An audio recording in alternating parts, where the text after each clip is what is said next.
Assalamu alaikum. Good morning, grade 4. How are you all? I hope you all are doing well. Okay, today we are going to continue our exercise 2.1. In the previous video we have discussed question number 1, 2 and 3, and today we will discuss question number 4, 5 and 6.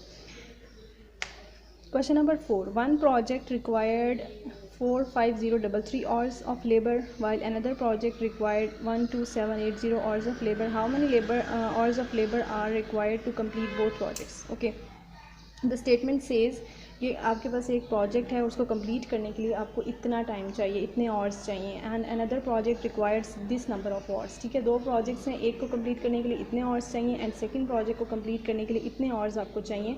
And how many hours of labour are required to complete both projects. तो आपने total बताना है कि both projects को complete करने के लिए कितने आपको आवर्स रिक्वायर्ड हैं. तो जब भी आपको किसी चीज़ का टोटल फाइंड करना हो या दो वैल्यूज़ को कंबाइन करके फाइंड करना हो, तो आप हमेशा उसमें क्या करते हैं, एडिशन का ऑपरेशन परफॉर्म करते हैं, उसको हमेशा सम किया जाता है.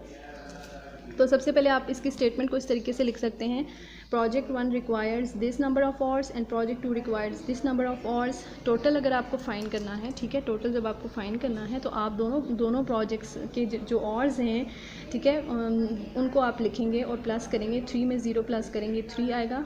8 और 3 आपको पता है 11 होता है, 1 यहाँ आ जाएगा और 1 कैरी चला जाएगा. ठीक है, नेक्स्ट डिजिट पे 7 and 1 8, 5 + 2 7, 4 + 1 5. So you can tell the answer by the statement. आप अपने आंसर को एक स्टेटमेंट्स के साथ लिखेंगे अपने आंसर को कि इतने number of hours 5 7 8 1 3 hours required to complete both projects. यानी कि दोनों प्रोजेक्ट्स को कंप्लीट करने के लिए आपको टोटल इतना टाइम चाहिए. तो इस तरीके से स्टेटमेंट बना के और स्टेटमेंट के साथ आप अपना आंसर शो कर सकते हैं. Okay, question number 5. A company purchased a car. एक कंपनी ने एक कार ख़रीदा फॉर दिस अमाउंट. ठीक है, इतने का एक कार ख़रीदा and a van for this amount, और वैन इतने का ख़रीदा. How much did the company spend on both vehicles. यानी कि दोनों को परचेज़ करने में टोटल कितना अमाउंट लगा. दोनों का इंडिविजुअल अलग अलग अमाउंट आपको पता है कि कार का इतना है, वैन का इतना है, and you have to find out the total amount spent on both vehicles. ठीक है, तो इसके लिए सबसे पहले आप स्टेटमेंट बना सकते हैं इस तरीके से. यहाँ पर आप स्टेटमेंट बनाएंगे,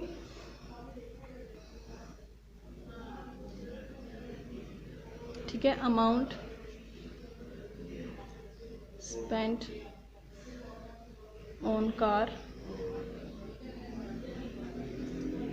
या सिंपली आप इजी और सिंपल करना चाहें तो सिंपल आप इस तरीके से भी लिख सकते हैं, car equals 875300 RS rupees and van equals 52509 RS. ठीक है, एंड टोटल आपको फाइंड करना है तो ऑब्वियसली आप इन दोनों अमाउंट्स को क्या करेंगे, प्लस करेंगे.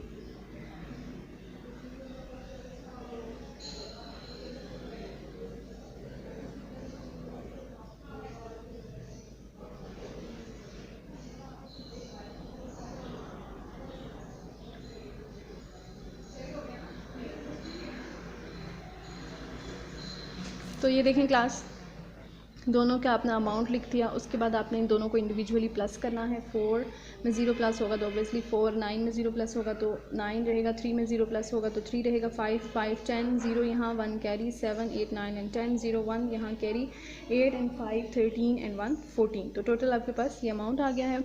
इसी तरीके से स्टेटमेंट के साथ आप अपने आंसर को लिख सकते हैं कि इस तरीके से लिख सकते हैं कि 14,00394 rupees spent on both vehicles.